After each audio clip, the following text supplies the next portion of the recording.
Hello, everybody. Welcome to Cheap Show. What's this? Someone's calling up already. Hello. What? Live from the Apollo. Yes, it's Paul Sarcophagi Gannon. Oh, shut up. Yeah.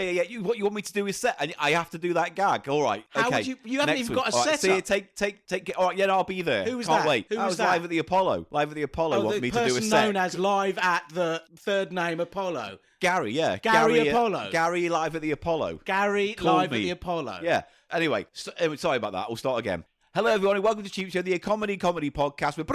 Oh, no, what's this? Hello.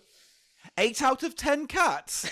Oh, yes, I'd love to be on the show. What? As long as I do the gag and stuff. Oh, okay. Paul? All right, then. All right, book me in. Speak to my manager. Paul. Bye. Bye-bye.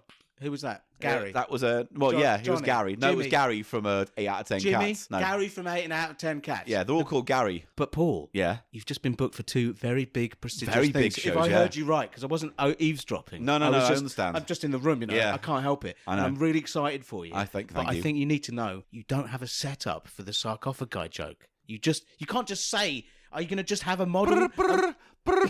Hello. How you can't? What, Mr. Joe Rogan's podcast? Oh no! Well, you want me to come on and I'm do drawing that? the line here. All right, Gary, I'll be there. Don't you worry. Oh, everyone wants a bit of sarcophagi Gannon, don't they? I've erupted online because of the fuck gag. off. Anyway, let's get on with it. Welcome Welcome to Cheap Show. It's the comedy podcast with me, Paul Gannon, and my good friend Eli Silverman. No. Can you put your phone on silent? Hello, who's this?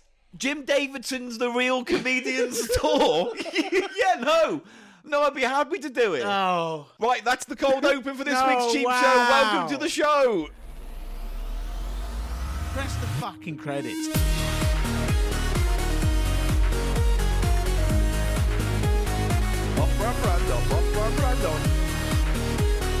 Paul Gannon, Eli Silverman. Welcome to Cheap Show. Sources and words and phrases. 2 things I'm responsible for. Chodney Borrow. I hate you, your fucking usual posse. Cheap Show tonight. Cheap Show tonight. It's the price of shite. Cheap Show tonight. Welcome to Cheap Show. You always want to get it out of the way. Always get You're it out of the hurrying way, towards- shove it to the side. Get it out the way, don't leave one alive. Push it out, shove it in, put it in a box and send it to me. I'll have it for dinner. And you used to complain about my mouth garbage. That was pure... It's your influence on me. I used to say normal sentences like, hello, welcome to the podcast. We're doing things today. Isn't that good? And now it's all bing, bong, wibble, wibble, bop, bop, doodah with you in it. Bop, bop, doodah, Bop, indeed. bop, doo-ah. Right, what we got coming up on the show then? Well, this is the show where You've done Eli and I go through the bargain bins, the charity shops and Poundland et al. Of Great Britain, and we bring you back the treasure we find amongst the trash, the fun within the frugal. Eli, how's your week been? A little bit tiring, I'm a little bit hungover. 2-day hungover. I did Yeah?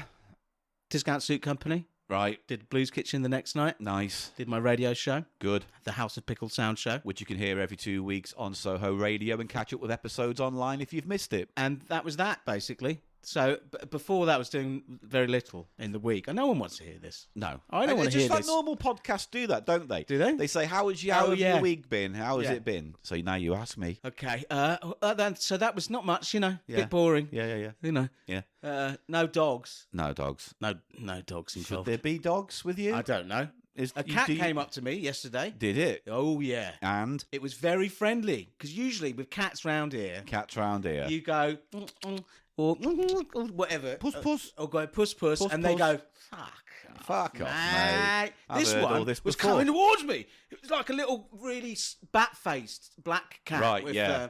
a really pointy, those ones, Yeah. little sort of monkey-looking ones, see why we spindly don't- monkey ones. yeah, I can see why we and don't it ask came this. out, and I went. What do you do in the week I stuff? saw it. It was like, ooh. Dull, innit? He was looking at me like this. Fucking Ooh. painfully dull. And Is then it? as I Fucking put my cat- hand up, it was What- running fucking towards doing me. cat stories now.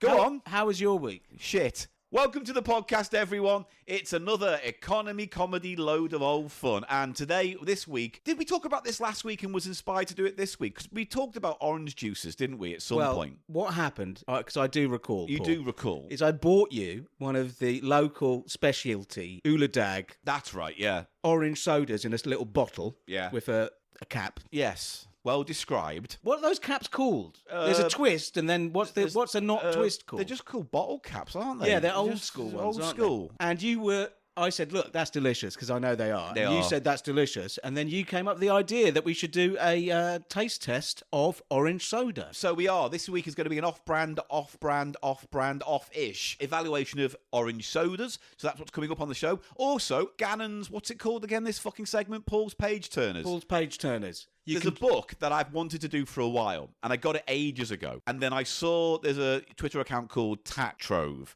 and they posted an image of it, and I was like, oh shit, I've got that. So we are looking at a book today called The Soul Must Go On, Book 2, More Amazing Supernatural Experiences featuring Freddie Starr's Messages from Beyond the Grave. by Malcom Thorogood. who is a big phony. We'll get into it, big but old this phony. is such a complicated moral mix of what the fuck, and I guess that's okay. But how are you allowed? You're not allowed to just say someone's... This is an unanswerable question. If he's still in copyright. You know, if his relatives are still alive, don't they have control of I don't know. I tried to look his online. image, isn't well, that... here's the thing. I tried to look online if there was any feedback from Freddie Starr relatives about this book. And that's not to say they didn't, but I couldn't find anything online. When we get into it, you'll see why it's a problematic page Yeah, I'm turner. sure, but it is a well-worn type of subject matter that con men over the years, would-be psychics, have been doing with famous people like Cleopatra or someone who's totally distant in the history. Yeah. I've never seen it where it's like some comedian from like a couple of decades ago. But as we will discover later on, it's a far more complicated system than just Freddie Starr came to me in messages. There's a hole, mate. There's a whole Way that he receives the messages. We are going down a deep rabbit hole today in this. So hold on to your pants, ladies and gentlemen. This excites you, admit it, because you do have a bit of a personal penchant for Freddie Starr-based stories. Mate, all I can I don't want to overhype it, but all I can promise you is the final message we'll talk about from Freddie Starr might be the single best thing I've ever read in my life. And I just hope I don't overhype it too much, because it is absolutely fucking madness. So we'll get to that later in the show. But first, a letter came. Oh, I see it over there. And I shall... Oh, I can see objects. Oh, I can see objects. I must cover my eyes. So, I'm not going to read the whole letter, but basically, it says, "Hello, Paul and Eli. Hope everything's well with you. That this package will reach you well. I hope nothing breaks in the postage process. I am Alessandro." Let's go for that. Process. Yes, let's go for Is that that line what I again. said? What did I You say? really messed it up with a sort of half lisp. How about you just fuck off? I want to hear what the letter says, Paul. Well, you're going to And interrupt if me with a little small tiny thing then. It will distract me from understanding what the letter says. That's why I interrupted you, not because I'm just some kind of condescending All right, I'll arsehole. carry on reading. I need you to go back a couple of sentences. There's only now. one sentence. Can you go back to the start? You don't have to say hello, Paul and Eli. After that, start again from there, please. Hello, Paul and Eli. You little wanker. I hope everything's well when this package will reach you, and I hope nothing breaks in the postage process. That's making a lot less sense than the first time do you want to listen to why it might be a bit broken English? Eh? Oh, no. Hey, Mr. fucking wherewithal. Oh, no. Yeah, I'm Alessandra from Italy, sending you these gifts from Norwich, which I'm visiting on holiday. Okay, all is forgiven for both of you. And she even says at the bottom, "I hope I haven't made many terrible mistakes in writing this letter." I thought it was you garbling it, Paul. Oh, no, you well, this is understand the that? thing, isn't it? I Mr. thought it was- Presumptuous, isn't it? You just barge in with your fucking, I'm holier than thou attitude, walking in, grabbing your groin the old way, letting it lead you through like you're fucking pulling an invisible dog on a chain. Like an anteater's nose. You know what, Alessandra? I've given up. You No, put no, me off. I want to hear it. fuck No, please, Paul. You've ruined this Please, I want to hear what Alessandro has to say. Alex. The letter continues. Postage finds you well, blah, blah, blah. Yeah. First of all, thank you from the bottom of my heart, being a fan of Ashen's for a very long time, and I was there when Barshan started. And then blah, blah, blah, blah, blah, and then they discovered Cheap Show. To thank you, I wanted to send some small gift, which I hope you appreciate. So first off, please find renditions of your Barshan's logos. I'm terrible at artsy stuff, so apologise. No, don't apologise. These are great. So, you know, Oh, Yeah, those badges on our blue shirts. Yes. Here's your one. Mine was an E on its side. Which, there you go. Oh, it's like a little Model E on its side. Yeah. And mine's a little cannon. Oh, yeah. A little orange cannon. So there we are. They're I will 3D treasure that. printed. Thank you. Don't grab your dick. It was a cupping of the groinal. You made... It was a subtle cupping of the Fingertip groinal. contact. And you need not speak of it. Well, then don't do it. Or I will bring attention in my to own it. house, I can't couple the groinal. No. Okay. Well, That's fair enough, actually. So if you went to a job... Oh, okay, hello. Who wants to cut the groinal? Woo, I'll leave. Woo, woo, like that. Woo. Sorry, we'll have to fire you from your job as hospital porter. Woo. Yeah, see, it's not good. Thank you very much.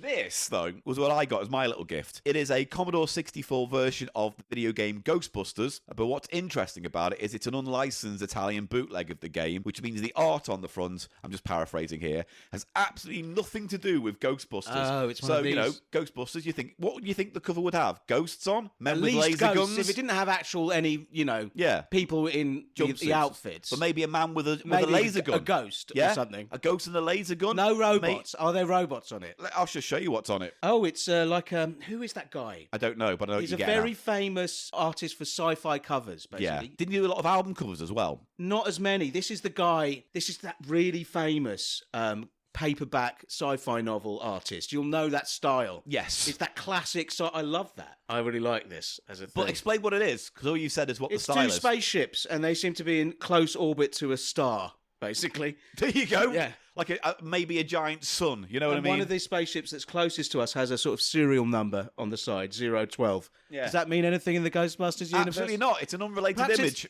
No, Turbo Games, Commodore 64. And if anyone does, for whatever reason, right now want to know my opinion on the original Ghostbusters game for home computers, I do. I was going to ask you. I fucking boring load of old shit. Really? Is it like a side scroller? No, you've seen it. You know, it was on everything. There was a version of it's it like on you everything. stand there and the beams go in. Sort of Yeah, thing. and there's a grid. Yeah. And you have to wait for 45 minutes before anything flashes on the screen. And then you go there and you haven't got enough petrol and your time runs out. Because the game wasn't originally going to be a Ghostbusters game. It was something called like Car Wars. Okay. And the idea was you had to build a car that could fight in battles and drive around a map. So they made that the Ecto-1, the thing that you They made. just swapped a load of shit You're right. out, but kept the mechanics of building up money and stuff like that. So anyway, It sucked. I don't like it. It sounds like it sucked. People always ask me what my favourite Ghostbusters game is, and without any irony, I always say Luigi's Mansion 3. Anyway, I don't want to talk about it no more. Well, stop. That's fine. Alessandra, for that lovely little package. That's a nice item. And it's a nice item. Now, must go on, because we have, Eli,